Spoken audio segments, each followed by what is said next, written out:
창세기 41장 46절에서 57절의 말씀을 가지고 잘 나갈 때 넘어지지 않으려며 이 말씀의 제목으로 우리가 함께 은혜를 나눕니다. 우리가 지금까지 요셉의 인생에 당하게 되는 시험에 우리가 몇 줄을 살펴보았습니다. 오늘은 요셉의 네 번째 시험을 한번 생각해 봅니다.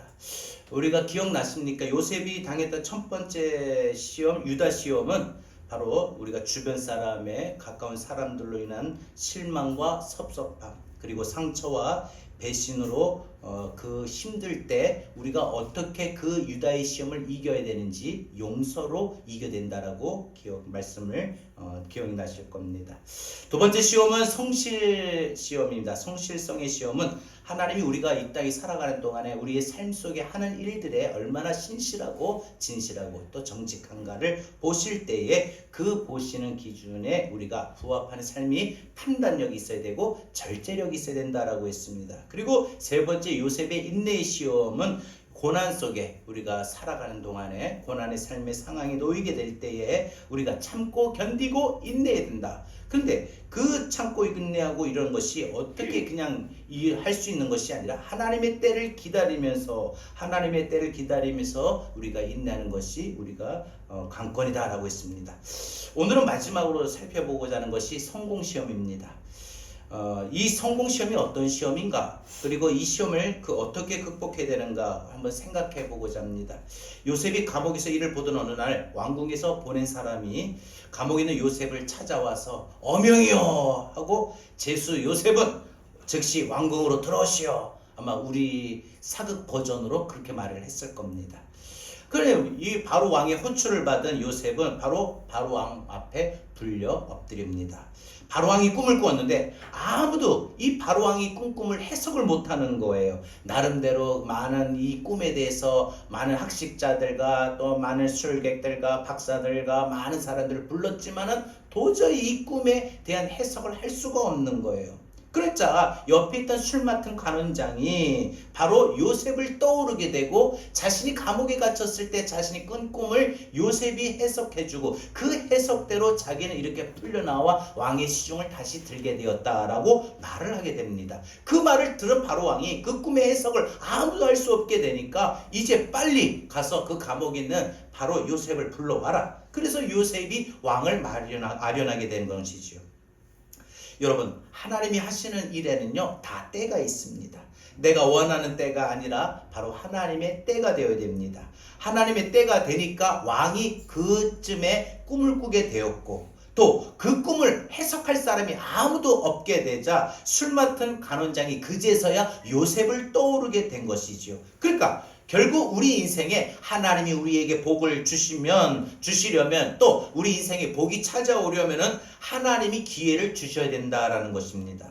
여러분, 바로가 꾼 꿈이 어떤 내용이냐면은 어느 날 이 꿈에 이제 바로 왕이 나일 강가에 이제 거닐게 되었습니다. 근데 보니까 저쪽에 보니까 아주 살이 찌고 통통하고 아주 큰 7 암소가 있는 거예요. 그래서 강가에서 풀을 뜯어먹고 있어요.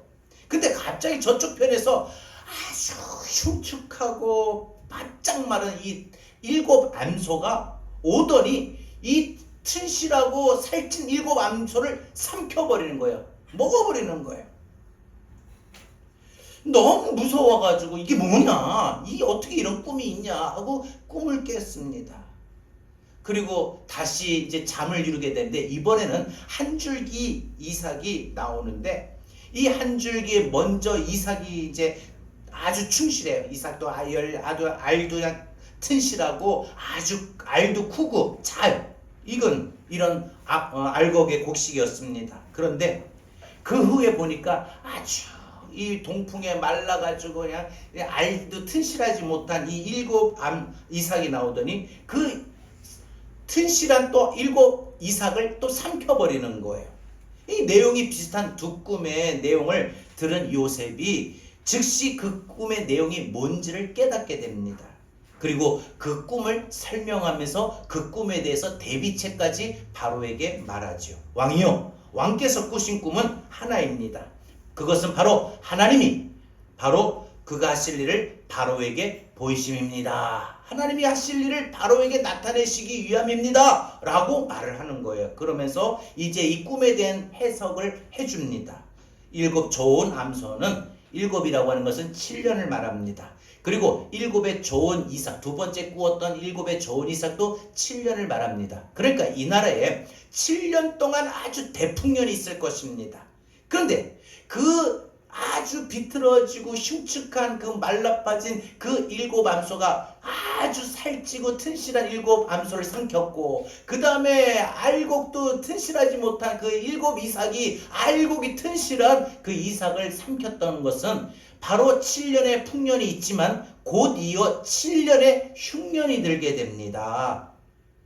그러니까 풍년의 7년이 먼저 왔다가 그 다음에 7년의 흉년이 오게 되는데, 이 흉년이 올 때에 어떻게 대비를 하느냐 따라서 그 흉년을 잘 이겨나가고 극복할 것입니다. 그래서 이제 이 나라에 가장 명철하고 가장 지혜로운 사람을 우리 택해서 이 애굽의 온 땅에 이 풍년이 드는 동안에 모든 세금이라든지 모든 곡식이라든지 모든 것을 잘 관리하고, 그리고 이후에 다가올 7년에 또한 흉년을 대비해야 할 것입니다 라고 말을 해요. 그러니까 풍년이 있지만 그 풍년으로 막 쓰고 제끼는 것이 아니라, 사용하는 것이 아니라 바로 그 7년의 풍년이지만 그 풍요로움 속에 또 다가올 7년의 흉년을 대비해야 된다. 사람을 잘 뽑아야 된다. 그때 바로왕의 이 꿈을 해석을 듣는 순간 요셉처럼 가장 훌륭하고 명석한 사람이 없어 보이는 거예요. 바로왕이 생각할 때. 그러니까 바로왕이 그 자리에서 그럼 됐다. 내가 너를 이 나라에 나 다음의 자리로 내가 세울 거다. 총리로 세우는 거예요. 창세기 41장 37절 이하에 보게 되면 성경은 이렇게 말합니다. 바로와 그의 모든 신하가 이 일을 좋게 여긴지라. 뭘 좋게 여겼다고요? 바로와 바로의 신하들이 바로 꿈을 잘 해석하고 지혜롭고 명철해 보이는 요셉을 바로 왕에 이은 두 번째 총리의 자리에 세우게 된 것을 모든 사람들이 좋게 생각했더라라는 것이지요. 바로가 그의 신하들에게 이르되 이와 같이 하나님의 영에 감동된 사람을 우리가 어찌 찾을 수 있으리요 하고 요셉에게 이르되 하나님이 이 모든 것을 내게 보이셨으니 너와 같이 명철하고 지혜 있는 자가 없도다. 너는 내 집을 다스리되 내 백성이 다 내 명령에 복종하리니 내가 너보다 높은 것은 내 왕자뿐이니라. 그러니까 이 왕의 자리가 아니면 요셉은 바로 이 나라의 바로 왕의 자리에 이어 최고의 자리다. 요셉이 감옥에 제수해서 하루아침에 대애굽 나라의 제국의 큰 자리에 오르게 됩니다. 총리에 오르게 됩니다. 이것이 여러분 하나님이 일하시고 하나님이 역사하시고 하나님이 함께 하시는 것이 아니고 무엇이겠습니까? 세상 말로 말하면 운이 좋아서요? 아니잖아요. 이건 분명 하나님의 섭리였고 하나님의 계획하심이었습니다. 사랑하는 여러분, 여러분에게도 이와 같은 성공이 어느 날 찾아올 수 있습니다. 우리가 흔히 말하는 우리의 인생사를 보면 세상 사람도 그런 말 하더라고요. 인생을 살다 보면 인간에게 인생에 3번의 기회가 온다. 여러분 3번의 기회가 온지 안 온지는 확실히 모르겠지만 분명한 건 우리도 나름대로 인생에 잘 되는 부분이 있었고 잘 나갈 때가 있었고 건강할 때가 있었고 믿음이 충만하고 좋을 때가 있었고 교회가 부흥될 때가 있었고 가정이 참으로 사랑스럽고 화목할 때가 있었고 내 마음이 너무나도 참 풍요로울 때가 있었다라는 거예요. 흔히 말하는 우리가 꼭 어떤 부분에 어떤 입적에 올라가는 성공의 경지를 말하는 것이 아니라 우리 인생에 소위 잘 되었을 때, 잘 나갔을 때, 부족함이 없을 때가 있었다라는 겁니다. 그런데 여러분 혹시라도 지금이 만약에 그런 중에 있다면 또 앞으로 우리 인생 살면서 그런 일들이 우리에게 분명히 오게 된다면 우리는 어떻게 처신을 해야 되는지 믿음의 방법을 우리는 분명 생각하고 알아야 될 것입니다. 그래서 여러분 오늘은 우리가 분명히 오늘 요셉이 4번째 시험 잘 나갔을 때 무너질 수 있다는 것, 잘 나갔을 때 넘어질 수 있다는 것. 흔히 말해서 성공하면은 여러분 우리가 성공하면 뭐가 넘어질 일이 뭐가 있고 실패할 일이 뭐가 있으냐? 성공이니까 성공이지 않느냐? 하지만 여러분들 분명한 건 하나님이 우리에게 성공과 여러분 우리에게 잘 나가고 우리에게 건강하고 우리에게 충만하고 우리에게 은혜가 풍성할 때를 주셔요. 그런데 그 풍요로울 때, 그 풍성할 때를 우리가 관리를 잘해야 되는데 악한 원수마귀는 우리가 은혜가 풍성할 때, 충만할 때, 건강할 때, 잘 될 때, 잘 나갈 때, 우리가 성공할 때 마귀는 그것을 시험의 꼬투리를 잡고 우리에게 다가옵니다. 그럴 때 있지 않습니까? 여러분 대개 보면요, 특히 영적인 일에는요, 우리가 은혜가 충만하고 또 은혜를 받아야 되는 부분에 보면은 꼭 시험이 들어요. 여러분 멀리 갈 필요 없습니다. 오늘 주일날 같은 경우도 그래요. 우리 여러분 오늘 주일날 올 때 어떤 마음으로 오셨습니까? 아, 내가 오늘 은혜 받아야 되겠다 라는 마음으로 오셨으면 시험이 어느 분보다 강력하게 왔을 겁니다. 유독 그냥 생각 없이 오늘 주일이구나 하고 왔으면 아무 일도 없었을 거예요. 어떠셨습니까? 우리가 은혜를 받기 전에도 마찬가지고 은혜를 받고 나서도 마찬가지고 우리에게 강력한 도전이 옵니다.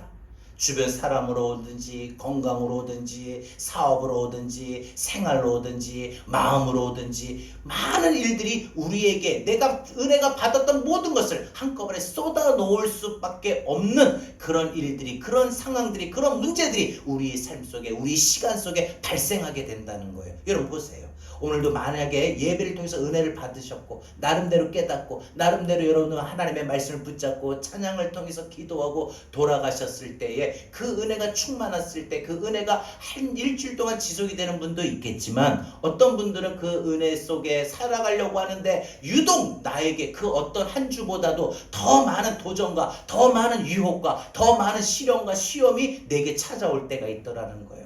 그냥 나한테 시비도 안 거는 내 주변 사람들이 나한테 유독 손가락질하는 경우도 있고 내가 유독 그 생각에 그 부분에 보이지 않고 생각을 느끼지 못했던 부분들이 그날따라 유독 내 마음에 너무나 깊이 와닿고 생각이 계속 떠나지를 않는 거예요.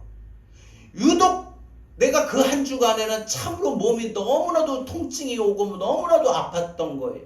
이런 모든 상황들이 우리에게 올 수 있다는 거죠. 여러분 우리가 흔히 말하는 은혜 받았을 때, 잘 나갔을 때, 잘 되었을 때, 성공했을 때 여러분 이것이 오늘 우리가 요셉이 당했던 네 번째 시험, 성공 시험이라는 거예요. 우리가 뭐 대통령이 되고 국회의원이 되고 뭐 이런 것이 아니라 우리가 학교에 합격하고 취직하고 이런 게 아니라 내 한 주간의 삶에 내 사소한 내 삶 속에서도 흔히 잘 되고 좋았고 무탈하고 괜찮았고 은혜가 있었고 하나님의 은혜로 살핌을 받는 것을 느낄 때 그때 여러분 오히려 또 다른 시험거리가 분명히 생길 수 있다는 것이 오늘 성공시험의 내용이다. 그러면 요셉만 성공시험을 당했을까요? 오늘 우리도 성공시험을 충분히 당할 수 있습니다. 그러면 우리가 인생 살다가 이 성공시험을 당했을 때에 우리는 어떻게 해야 되는가? 오늘 말씀을 통해서 몇 가지만 생각하고 돌아가길 바랍니다. 첫 번째로 우리가 인생 살다가 우리 인생이 잘 나갈 때에 잘 되었을 때 넘어지지 않으려면은 무너지지 않으려면은 우리는 성공시험에 승리하려면 절대 자만하지 말아야 됩니다. 자만하지 말아야 됩니다. 다시 말하면 이 성공시험이라고 하는 것은 성공한 자에게 나름대로 잘 되었던 자에게 나름대로 아우 이제 됐구나 안심을 놓는 순간에 마음을 놓는 순간에 이게 오늘 내가 잘 될 것 같다라는 기분 좋은 예감이 드는 순간에 우리에게 느닷없이 자만함으로 찾아옵니다. 마치 그게 다 하나님의 은혜예요. 저도요. 제가 가끔 가다가 생각지도 못했던 좋은 어떤 한 부분에 그날 하루에 막 좋은 일이 있었어요. 그러면 마치 내가 열심히 한 것처럼 막 이렇게 느껴지는데 그게 아니라 돌아보면 하나님의 그래 하나님 제가 혹시라도 내 수고 내 노력으로 안 그러면 내가 그냥 어떤 언변으로 어떤 뭘로 그냥 하나님 어떤 결과를 얻어낸 것이 아니라 하나님이 하신 겁니다. 하나님 붙여주신 겁니다. 하나님 도와주신 겁니다. 하나님 역사하신 겁니다. 하나님의 은혜입니다. 이거를 스스로 깨닫고 스스로 거기서 벗어나지 않으려고 일부러 계속 거기에만 몰입을 합니다. 하나님 그러면서 항상 끝나고 나서는 하나님 고맙습니다. 하나님 감사합니다. 하나님 하셨습니다. 하나님 하셨습니다. 그냥 마치 왜 중얼중얼 하듯이 그냥 계속 연속적으로 그냥 어떤 다음에 흐름이 이어지는 그 순간 그 짧은 시간에 하나님 하셨습니다. 하나님 하셨습니다. 하나님 하셨습니다. 하나님 하셨습니다. 그러면서 그 시간을 우리가 지나가게 됩니다. 여러분 우리가 흔히 말하는 잘됐다 할 때 자만이 나도 모르게 찾아온다는 거.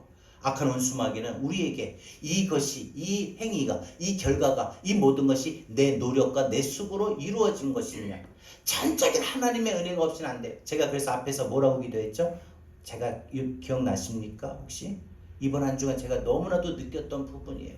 하나님의 은혜가 없이는 살 수가 없습니다. 우린 늘 그걸 깨닫고 고백을 해야 돼요. 그래서 매일 아침마다 하나님의 은혜를 구해야 됩니다. 하나님의 은혜가 없이는 난 살 수가 없습니다.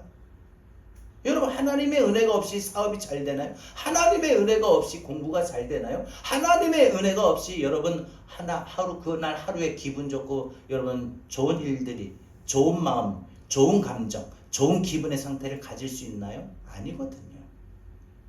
그러므로 우리는 자만하지 말고 오직 겸손해야 됩니다. 겸손이란 뭐예요? 나를 내세우는 것이 아니라 나는 감추어지고 내 속에, 내 안에 계신 하나님이 인도하셔서, 하나님이 보호하셔서, 하나님이 지켜주셔서, 하나님이 붙여주셔서, 하나님이 잘되게 하셔서, 하나님이 나보고 이리로 가라 해서 이리로 갔기 때문에 하나님 이렇게 좋은 일들이, 좋은 결과 나온 겁니다 라고 하나님이 인도하심을 인정하는 것이 겸손이에요. 하나님 하신 거예요? 하나님 하셨어요? 이거죠. 여러분, 요셉이 30살에 30세에 하루아침에 제수의 신분에서 벗어나서 총리에 오르게 됩니다. 얼마나 믿지 못할 정도 자신이 이 일에 이게 뭐지? 이게 뭔 일이래? 이렇게 생각이 들 정도로 정말 믿어지지 않는 현실에 너무나도 들떠 있었습니다. 요셉은 그러나 총리가 되어서도 변함이 없었어요. 여러분, 사람이요, 갑자기 없던 돈이 생기는 사람이 졸부라고 말하잖아요. 갑자기 없던 돈이 갑자기 생기거나, 갑자기 어떤 자리에 오르거나, 갑자기 어떤 삶의 상황이 확 피거나, 갑자기 어떤 좋아지는 상황이 벌어지게 되면 사람에게 나타나는 심리적인 상황 속에 항상 변화되는 게 뭐냐? 그것은 교만함이라는 거, 자만함이라는 거죠. 그것은 예전이나 지금이나 똑같아요.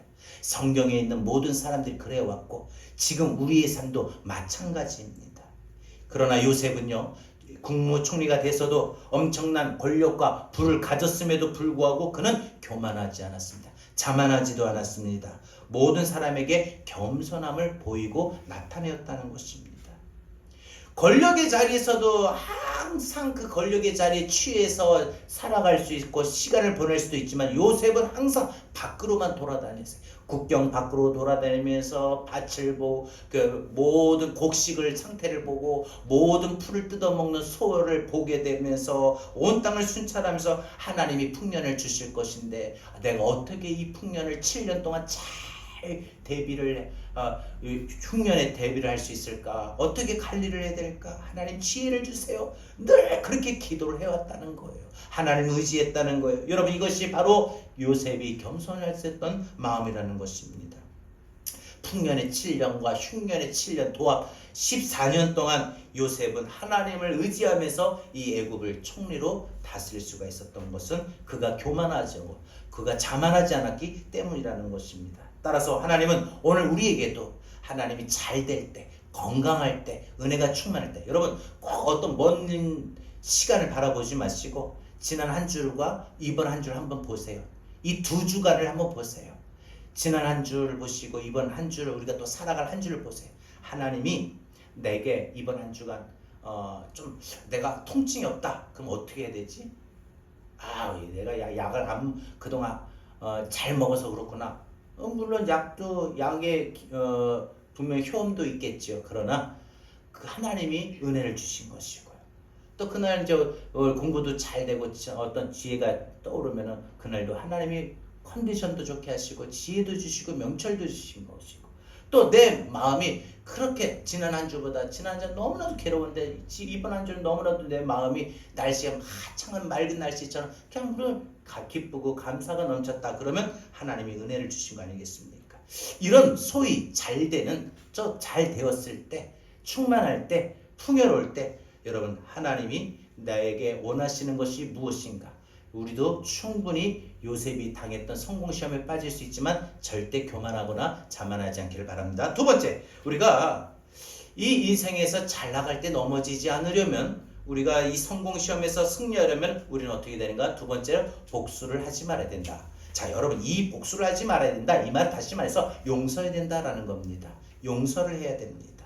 요셉은 총리가 되었어도 자기를 그동안 고통스럽게 했던 형들에게 찾아가 복수하지 않았습니다. 여러분, 그전에 자기는 충분히 그럴 수 있는 힘과 권력과 자리가 있어요. 군사들을 동원해서 형들을 내가 생각했는데, 내가 지난번 처음 마련할 때 내가 형들 용서한다고 했는데, 아무리 생각해도 내가 너무 화가 나. 너무 괘씸해. 내 마음이 막 속에 부글부글 못 참겠어. 형들 나와! 해가지고 형들 단칼에 처치할 수도 있고, 또 자신을 억울하게 누명을 씌워서 감옥에 가두었던 보디발 장군의 아내를 바로 잡아다가 신문할 수도 있고 혼낼 수도 있고. 근데 요셉은 형들에게도 보디발의 아내에게도 자기가 가지고 있는 그 권력과 힘을 가지고 하지 않았습니다. 그것은 왜 그러느냐? 하나님의 섭리를 알았기 때문입니다. 하나님이 형들을 통해서 나를 애굽에 먼저 보내게 하신 것이고, 또 하나님이 보디발의 아내를 통해서 나를 감옥에 가서 술 맡은 간원장을 내가 만날 수 있게 하신 것이다. 여러분, 이것이 바로 하나님이 사람을 붙여주시고 상황을 열어주시고 문제를 해결해 주시고 모든 것을 허락하시는 하나님이 일하심, 하나님의 섭리와 계획하심을 믿었기 때문입니다. 여러분, 묻겠습니다. 이번 한 주간 뭐가 있겠습니까? 똑같은 생활이죠. 여러분, 우리 삶의 상황이 다 똑같아요. 저도 그래요. 늘 똑같아요. 늘 똑같은 사람은요, 달라질 게 뭐가 있나? 별 기대감이 없어요. 그러니까 이 늘 반복된 삶에 우리 마음이 젖어 있어요. 그래서 그것이 그냥 늘 깊숙이 마음에 스며들어 있어요. 큰 기대감이나 큰 소망이 없는 경우도 있어요. 근데 여러분, 이번 한 주간 분명히 오늘 말씀을 붙들고 여러분 소망할 수 있기를 바랍니다. 내게 좋은 일이, 내게 좋은 기운이, 내게 좋은 감정이, 내게 좋은 상황이 분명 생길 거다.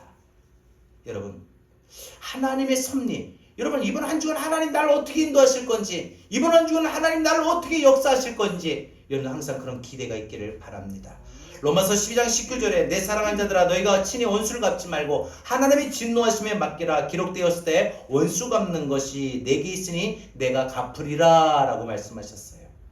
또한 20절 21절에 보니까 원수가 줄이거든 먹이고 또한 목마르거든 마시게 하라. 그리함으로 내가 숯불을 그 머리에 쌓아 놓으리라. 악에게 지지 말고 선으로 악을 이겨라 라고 했습니다. 여러분, 여기서 선으로 악을 이기라 라는 이 말은 용서로 승리하라, 용서로 승리하라는 거예요. 똑같이 맞서서 똑같은 감정을 가지고 상황을 하지 말고, 너는 나에게 그런 대적하고 너는 나에게 터무니없는 말로 나를 공격했지만 나는 너하고 똑같이 그렇게 하지 않는다. 난 널 용서하는 것으로 나아가 있다. 그 용서로 여러분 승리하라는 거죠.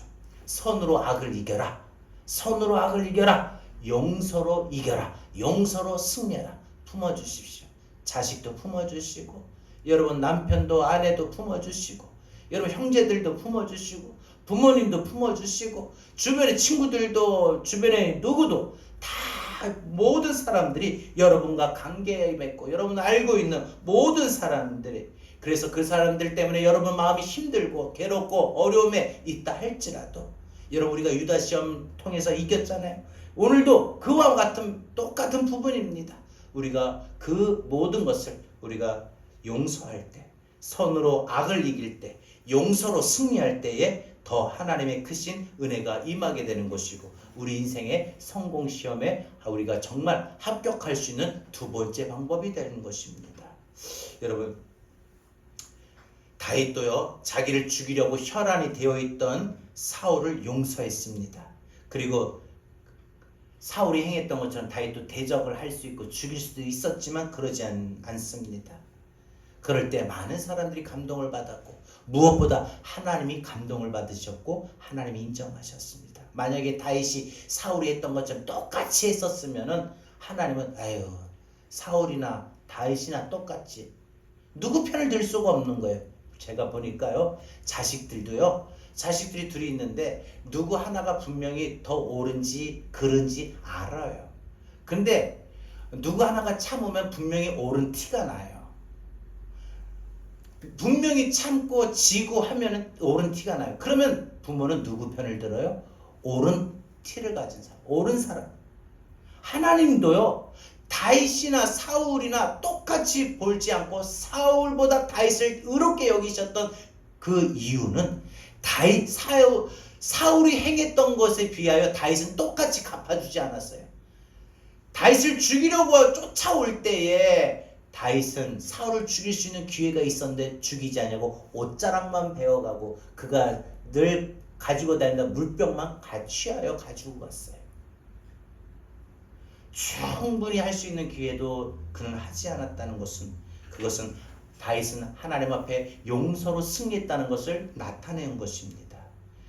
마가복음 11장 25절 성경은 이렇게 말합니다. 서서 기도할 때 아무에게나 혐의가 있거든 용서하라. 그리하여 하늘에 계신 너희 아버지께서도 너희 허물을 사하여 주시리라 라고 했습니다. 우리가 이 땅에서 용서를 해야 하나님도 우리를 용서하시는 거예요. 그래서 성경에 보면 이 땅에서 우리가 매이지 말아야 돼요. 사람과의 관계, 매이는 것이 없어야 돼요. 꼬이는 것이 없어야 돼요. 이러면 차라리 이 땅에서 매이면 하늘에서도 매이고 이 땅에서 풀면 하늘에서도 풀리라고 했습니다. 여러분, 오늘 우리가 어떤 삶을 살고 있습니까? 그 용서하는 것이 물론 우리 힘으로, 우리 감정으로는 안 됩니다. 하나님의 도우심으로 성령님이 내게 임하시고 역사하시면 그냥 그 상대방이 불쌍해 보이는 거예요. 이해가 되는 거예요. 그래서 용서가 되는 것이고 품어주는 것이죠. 성령님이 내 마음에 임하시고 성령님이 역사하시지 않으면 우린 그 감정을 가지고 상대방을 바라보고 상대방을 대하기 때문에 용서할 수가 없는 거예요. 그러나 성령님이 임하시면 성령님이 우리의 감정을 덮어버리시고 임하시기 때문에, 성령님이 우리의 생각을 덮어버리고 임하시기 때문에 우리의 생각도 우리의 감정도 싹 느끼지 못하죠. 없지요.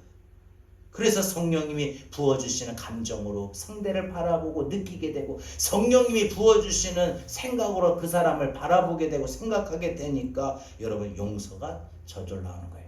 용서로 승리할 때에 우리는 반드시 요셉의 성공 시험에서 이길 수 있습니다. 마지막 세 번째 말씀을 마칠게요. 우리가 인생이 잘 될 때, 잘 나갈 때 넘어지지 않으려면, 우리가 인생에서 성공 시험에서 승리하려면 절대로 탐심의 마음을 버려야 됩니다. 갖지 말아야 됩니다. 요셉이 총리가 되자마자 7년 역사 이래 이 풍년이 없을 정도로 풍년이 계속 7년 동안 지속이 되는 거예요.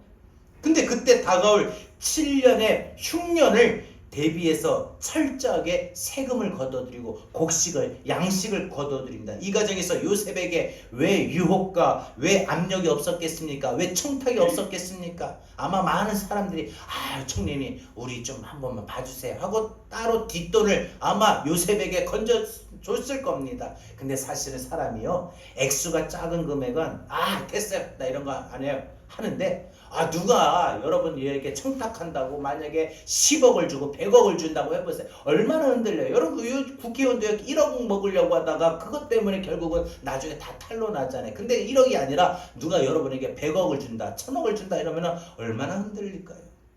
요셉이 그런 마음이 왜 없겠었습니까? 그러나 요셉은 그런 탐심의 마음을 버렸습니다. 내가 더 차지하겠다, 내가 더 가져야 되겠다, 그런 마음이 없었다는 겁니다. 주어진 상황에 만족했다는 것이죠. 한마디로 여러분, 사람이 넘어지지 않으려면 항상 지금 자기 모습에 만족하십시오. 근데 사람이요, 다 자기 모습에 만족하지가 않아요. 사춘기 아이들은요, 자기 외모 보고 자기 키 보고 나는 왜 이렇게 얼굴이 못생겼지, 나는 왜 이렇게 키가 작지, 늘 자기 외모에 대해서 컴플렉스가 있으면 거기에 대해서 만족하지 못해요. 나는 왜 이렇게 늙었지? 만족하지 못해요. 나는 왜 이렇게 돈이 없지? 나는 왜 이렇게 건강하지 못하지? 나는 왜 내 집에 이렇지? 나는 우리 자식들이 왜 이러지? 나는 좀 좋은 부모 밑에서 태어나면 좋았을 텐데, 여러 가지 자신의 삶에 한없이 만족을 할 수 있으면 한없이 만족이 되는 거고, 한없이 만족이 못되고 불만족스럽고 불평하게 되면 한없이 불평하게 되는 것이 우리 삶이에요. 그러니까 뭐예요? 상황이 아니라 마음이에요. 결국은 내 주어진 상황에 따라서 만족하고 불만족스러운 것이 아니라, 내 상황이 아니라 내 마음의 상태에 따라서 만족할 수도 있고 불만족스러울 수도 있다는 거예요. 몸이 아파도 내 마음에 따라서 그래도 다행이다, 내가 이거 내가 허리만 아파서 다행이지 허리 아프고 무릎 아프면 어쩌나, 그죠? 그러니까 우리가 생각하기 나름이에요. 자식들이 하나가 속을 썩여. 그래도 하나가 그래도 그나마 좀 내 마음, 엄마 마음 알아주면은 아유 그래도 내가 행복하다. 여러분 사람이 상황의 만족을 만드는 것이 아니라 마음의 상태가 만족을 만드는 겁니다. 그러니까 우리가 인생에서 무너지지 않으려면은 우리가 성공 시험에서 승리하려면은 우리가 탐심을 버려야 된다. 이 말은요. 다시 말해서 우리가 내 주어진 삶의 상황에 만족을 갖자. 만족을 좀 배우자. 만족을 터득하자. 여러분 한없이 불만족스러우면 불평하고 원망해요. 하나님 가장 싫어하는 사람들이 원망하고 불평하는 사람이에요. 감사할 줄 모르는 사람이에요. 우리 이제 다음 주일날 추수감사절이죠. 내가 꼭 그날 한 주간만 감사할 것이 아니라 늘 살아가면서 항상 감사하지 못했던 삶이에요. 여러분 하나님이 원망하고 불평하는 사람 싫어해요. 저도 보니까 어느 자리에 가서든지 사람이 다 그런 거예요. 저만 아니라 우리 권사님들도 집사님도 그러죠. 애들 우리 키울 때 보면은 애들 반찬을 줘도 애들 밥을 상에서 밥을 먹는데 엄마 반찬 이거밖에 없어 이런 애보다 김치 하나 넣고 먹어도 아유 어떡하냐 김치밖에 없다. 엄마 괜찮아. 엄마 해준 김치 제일 맛있어. 어떤 자식이 이뻐요? 맨날 김치만 먹어 엄마. 우리 집은 언제 좀 맨날 딴 거 좀 없어? 이러는 자식보다 엄마 나 김치도 좋아요. 근데 나는 어딜 가도 어느 식당을 가도 우리 엄마가 해준 김치가 제일 맛있더라. 여러분 얼마나 기쁠까요? 얼마나 기분이 좋을까요? 하나님도 마찬가지예요. 내 주어진 삶의 상황은 어차피 이런 상황이에요. 그런데 그 상황을 놓고 하나님 왜 이래요? 하나님 왜 이래요? 이러면 하나님 한없이 아유 너는 그렇구나. 근데 하나님 그래도 감사해요. 하나님 내 아버지잖아요. 하나님 내 이 상황에서만 계속 있을 건 아니잖아요. 나를 인도하실 거잖아요. 나를 축복하실 거잖아요. 나를 역사하실 거잖아요. 저도 가끔 가다가 한없이 마음이 무너질 때가 있지만은 그러면서도 한없이 소망의 끈을 붙잡아요. 언젠가 나아지겠다. 근데 벌써 그 세월이 몇 년이 흐르고 몇 년이 흐르고 몇 년이고 10년이 가고 20년이 30년이 가고 40년이 지나고 50년이 지나고 100년이 지나면은 포기도 할 법한데 어찌됐건 간에 여러분 우리가 그 마음에 있으면은 하나님 앞에 우리가 살아가는 동안에 우리가 그 마음을 원망하고 불평하는 마음이 아니라 감사하고 자족하고 만족할 수 있는 마음을 갖는다는 거예요. 여러분 인생의 삶에 무너지지 않으려면은 절대 원망 불평하지 마세요. 그냥 감사합니다. 하나님 그래도 감사해요. 보니까 허리 아픈데 하나님 감사해요. 이쪽으로만 오른쪽은 통증인데 왼쪽은 통증이 드니까 조금 이쪽 왼쪽으로 힘을 기울여 앉으니까 좀 덜하네요. 이게 감사가 되더라고요. 이거 허리 아픈데 힘이 나오네 이렇게 하면은 하나씩 불평이 되잖아요. 어깨가 이렇게 아픈데 그래도 하나님 이 어깨는 오른쪽 어깨 조금 그나마 나으니까 오른쪽으로 좀 사용하면 좀 낫네요. 그래서 감사합니다 하면 또 한없이 감사가 되더라고요. 또 손목을 보니까 왼쪽이 아픈 거예요. 그게 손목이 왜 또 손목까지 아파 이러면 한없이 원망이 불평이 되는데 그래도 오른쪽은 조금 낫네요 하나님 하고 생각하기 나름이라는 거예요. 여러분 하나님은요 우리 인생에서 무너지지 않으려면은 원망하고 불평하지 말고 탐심을 갖지 말고 만족스러운 삶을 우리는 가져야 된다. 그런 마음을 가져야 된다 라고 말을 합니다. 말씀 맺겠습니다. 요셉의 성공 시험의 승리는 앞선 여러 가지 시험에 성공했기 때문이기도 합니다. 그러나 성공했을 때 자신도 모르게 찾아오는 교만과 자만함, 그리고 원수를 용서하지 못하는 복수의 마음, 그리고 이런저런 모든 것에 만족스럽지 못하고 감사하지 못하고 더 가지려고 더 얻으려고 하는 이런 탐심의 마음, 이런 것에서 승리했기 때문에 요셉은 진짜 그 인생이 성공한 겁니다. 쉽지는 않았지만 그럼에도 불구하고 요셉은 마지막 성공 시험에 합격해서 하나님이 요셉을 통하여 어마어마한 복을 주셨고, 성경에 가장 복의 사람을 꼽으라고 한다면 당연히 으뜸 요셉을 꼽을 수 있을 정도입니다. 여러분, 하나님이 요셉을 크게 쓰셨던 것, 요셉이 겪었던 성공의 시험, 오늘 우리에게도 충분히 일어납니다. 이번 한 주간 어찌 보면은 여러분 우리 인생에 아무 일 없을 때 그것이 아무 일 없는 것이 아니라 그 아무 일 없던 그 은혜로 말미암아 시험이 오고 도전이 올 수도 있고요. 오늘 말씀을 듣고 또 오늘 말씀을 붙들고 한마디라도 기도하고 돌아가고 찬양을 부르고 기도하고 하나님의 은혜를 조금이라도 깨닫고 돌아가면 또 당장 바로 우리에게 그 은혜를 간직하지 못하고 받은 은혜를 쏟아붓게끔 할 수밖에 없는 그런 많은 강력한 시련과 가는 많은 도전들이 옵니다. 우리가 어떻게 이겨야 될까? 여러분 반드시 이 성공했던 시험에서 여러분 우리가 반드시 잘 나갔을 때 은혜 받았을 때 깨달았을 때 우리가 승리할 수 있기를 바랍니다.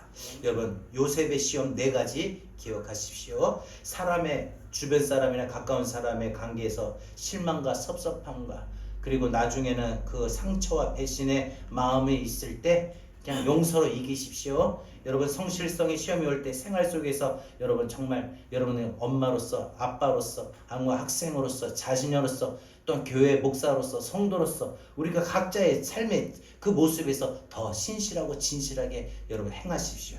그때 반드시 판단력과 절제력이 있어야 됩니다. 무엇보다 고난의 과정에서 참아내고 버티고 견디어내십시오. 여러분 하나님의 때를 기다리십시오. 하나님의 때가 되면 인내 시험에도 충분히 이겨나가요. 무엇보다 오늘 마지막 인생에 잘 나가는 과정에서 아무 일 없을 때 여러분 삶에 여러분 잘 되었을 때 자만하지 마시고 더 용서해 주시고 더 여러분 하나님의 은혜로 원망하고 불평하지 마시고 감사하며 살아갈 수 있기를 바랍니다. 어둠 속에 아무것도 보이지 않아도 주님의 약속을 잊을 때에도 주님 붙들어 주십니다. 우리가 버티옵시다. 이겨냅시다. 절망 중에도 우리가 이겨나가는 우리의 삶이 되길 바랍니다. 우리 다시 일어섭시다. 요셉이 당한 4가지 시험을 떠오르면서 오늘 주신 말씀 붙들고 오늘 이 찬양 함께 부르고 기도하기를 원합니다. 어둠 속에 아무것도 보이지 않아도 어둠 속에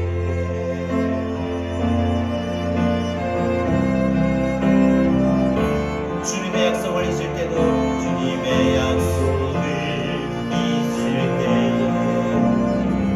주가 붙드시기에 버텨내는 삶 주 원하는 삶 절망 중에 무엇 하나 들리지 않아도 절망 중에 무엇 하나 들리지 않아도 예수의 능력이 힘이로가고 주의 자녀이기에 예배하는 삶 주가 원하는 삶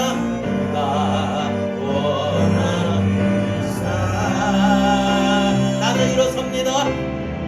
나는 일어섭니다. 더 이상 내 삶에 앞등에 두지 않겠습니다.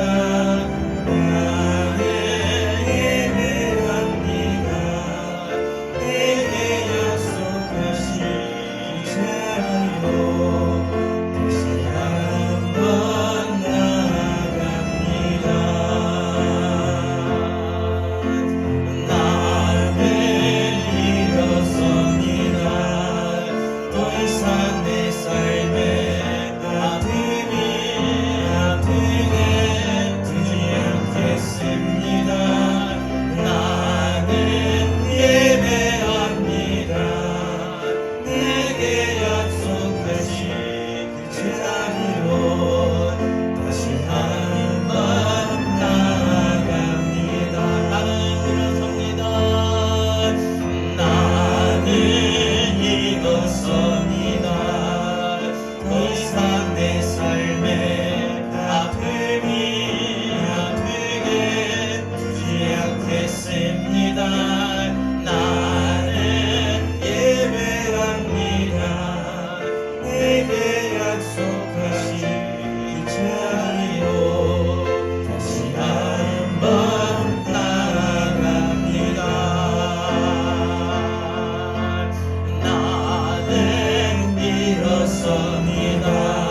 기도할 때 하나님 더 이상 내 마음에 아픔이 아프게 내버려 두지 않겠습니다.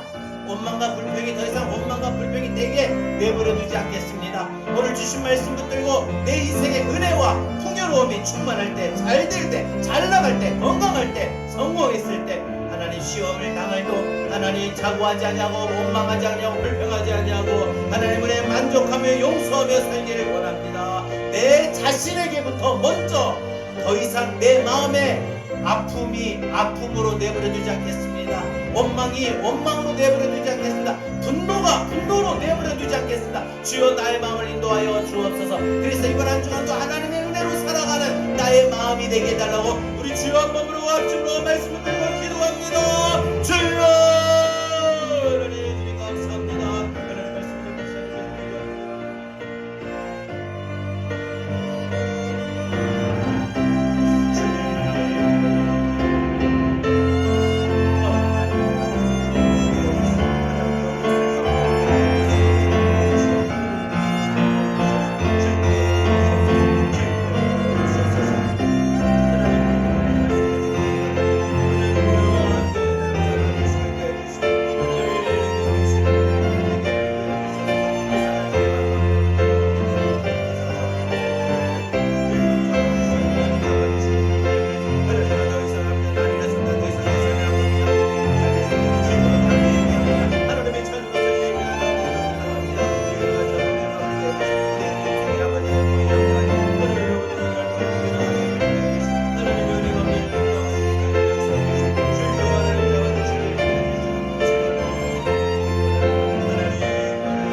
좀 마지막에 찬양을 꼭 들어요. 찬양을 들으면서 이 새벽녘에 참 좋아요.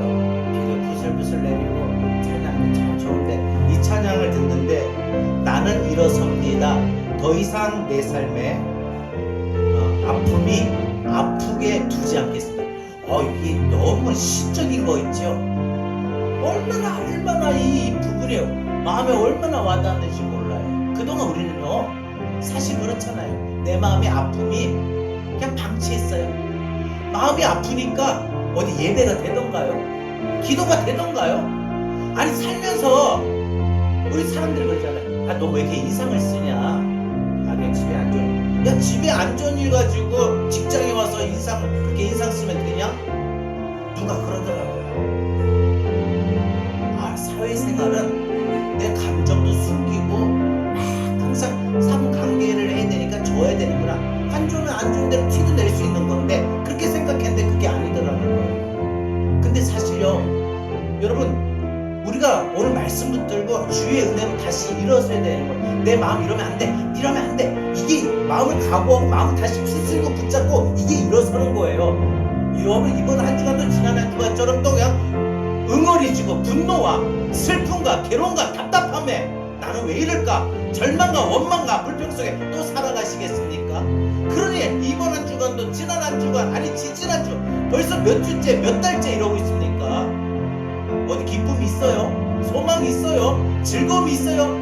예수 믿는 기쁨이 있냐고요? 예배 나와도 기쁨이 있어요? 없잖아요. 기도 됩니까? 안 되잖아요. 왜요? 내 마음에 어떤 일들로 마음이 아팠는데 그 아픔을 내버려뒀어요. 오늘 저는요, 아픔을, 내가 마음이 아프면 나를 아프게 했던 사람이 내 아픔을 빼줘야 된다 생각했는데 그게 아니라는 거예요. 내가 빼야 돼. 누가 뺄 거예요? 내가 더 이상 내 마음의 아픔이 아프게 두지 않겠습니다. 자신의 의지적인 고백이에요. 그래야 예배가 돼요. 그래야 기도가 되고요. 그래야 한 주간 기쁘고 누굴 만나도 밝고요. 그래서 딴 사람이 나를 보면 예수 믿는 사람이 확실히 하나다 이 말하죠. 예수 믿는 사람이 세상 사람들보다 더 죽을 맛으로 살아가요. 저는 그래서 이 가사가 제가 무엇보다 너무 공감이 되고 너무 은혜가 되었어요. 나는 일어설 겁니다. 내가 왜 이렇게 내버려두지? 왜 이렇게 받지? 그러니까 더 괴로운 거예요. 더 이상 내 마음에, 내 삶에 아픔을 아프게 두지 않겠다. 그러니까 예배도 안 되고 기도도 안 되고 은혜도 없고 기쁨도 없으니까 안 되겠다. 내가 내 마음에, 누가 내 마음의 아픔을 끄집어낼 게 아니라 내가 끄집어내야겠다. 내가 오늘 여러분들 그러길 바랍니다. 분노도 마찬가지고 나는 일어섭니다. 이 마음이 일어서는 거예요. 나는 일어섭니다.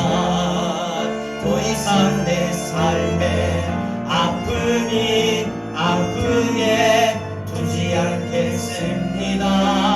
나는 예배합니다. 내게 약속하신 그 자리로 다시 하나님의 은혜 자리로 다시 한번 나가봅시다. 기대와 소망을 갖고요. 다시 한번 나는 일어섭니다. 나는 일어섭니다. 더 이상 내 삶에 아픔이 아프게 두지 않겠습니다. 나는 예배합니다. 내게 약속하신 그 자리로 다시 한번 불러볼 때 더 이상 내 삶을 내 마음으로 바꿉시다. 나는 일어섭니다. 나는 일어섭니다. 더 이상 내 마음에 아픔이 아프게 두지 않겠습니다. 나는 예배합니다. 내게 약속하신 그 자리로 다시 한번 나는 일어섭니다.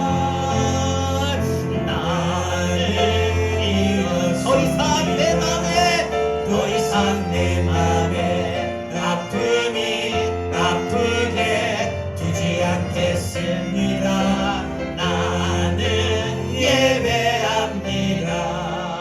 내게 약속하신 그 자리로 다시 한번 나아갑니다.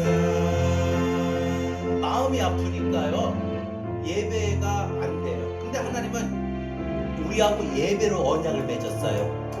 예배 잘 드리면 하나님이, 그래서 하나님 기쁘게 받으시면 하나님이 기뻐서 나도 축복하신다고 했어요. 내게 약속하신, 내가 널 거치고 내가 너와 함께하고 내가 너를 축복하고 내가 너를 인도할 거고 내가 너와 강호감됨을 줄 거고 모든 성경에 나오는 약속을 주셨는데 내가 마음이 아픈 상태에 놓여 있으니까 예배가 안 되잖아요. 기도가 안 되잖아요. 그러니까 하나님의 약속의 자리에 나가도 받질 못하는 거예요. 다시 한번 내가 일어서서 나갈게요.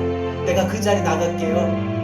그런 마음 좀, 여러분 이 가사가 얼마나 위대한 기쁨의 깨달음이 있는지 몰라요. 마음이 아픔으로 내가 끄집어내야 돼요. 내가 일어서야 돼요. 그냥 그 마음의 분노에 휩싸이지 말고 절망에 상처에 휩싸이지 말고 일어서세요. 일어섭시다. 결국 내가 일어서야지 누가 일어서겠어요. 누가 일으켜주지 않아요. 내가 일어서요. 그래야지 예배도 되고 기도도 되고 그래야 하나님 약속을 받을 수 있어요. 나는 일어섭니다. 고백할까요? 뜨겁게. 나는 일어섭니다. 더 이상 내 삶에 아픔이 아프게 두지 않겠습니다. 나는 예배합니다.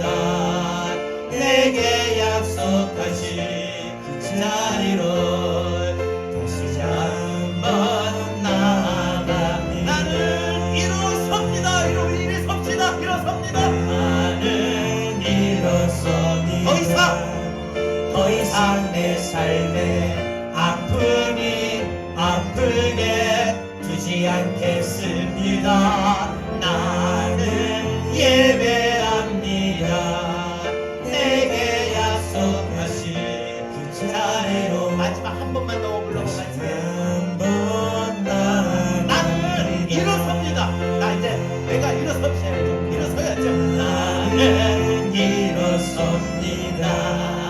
더 이상 내 삶을 아프니 아프게 두지 않겠습니다. 그래서 예배드리고 나는 예배합니다. 내게 약속하신 그 자리로 다시 한번 나아갑니다. 마지막 부분 나는 나는 일어섭니다. 더 이상 내 삶에 아픔이 아프게 두지 않겠습니다. 나는 예배합니다. 내게 약속하신 그 자리로. 마지막 부분 한 번만. 제가 음을 잘못 잡았어요. 나는 일어섭니다. 나는 일어섭니다. 나는 일어섭니다. 더 이상 내 삶에 아픔이 아프게 두지 않겠습니다. 나는 예배합니다. 내게 약속하신 그 자리로 다시 한번 나아갑니다. 내 삶에 내 마음에 입었던 상처, 분노, 섭섭함, 절망, 좌절은 누가 끄집어내서 되는 게 아니라, 환경이 상황이 바뀐다고 되는 게 아니라 내가 일어서야 돼. 아, 이러면 안 되지. 이렇게 일어서세요. 그리고 그런 마음이 있어야 예배가 되고 기도가 돼요. 이번 한 주간 그런 삶이 되길 바랍니다. 이제는 우리 주 예수 그리스도의 은혜와 하나님 아버지의 극진하신 사랑하심과 보혜사 성령님의 감화 감동내 주게 통하신 은혜가 더 이상 우리의 삶에, 우리의 마음에 아픔으로 두지 않고 예배로, 기도로, 하나님의 약속의 자리로 다시 나갈 수 있도록 일어서겠습니다. 다짐하고 삶의 현장으로 나가는 주의 사랑하는 모든 성도들 머리 위에 이제로부터 영원토록 함께 있을지어다. 아멘.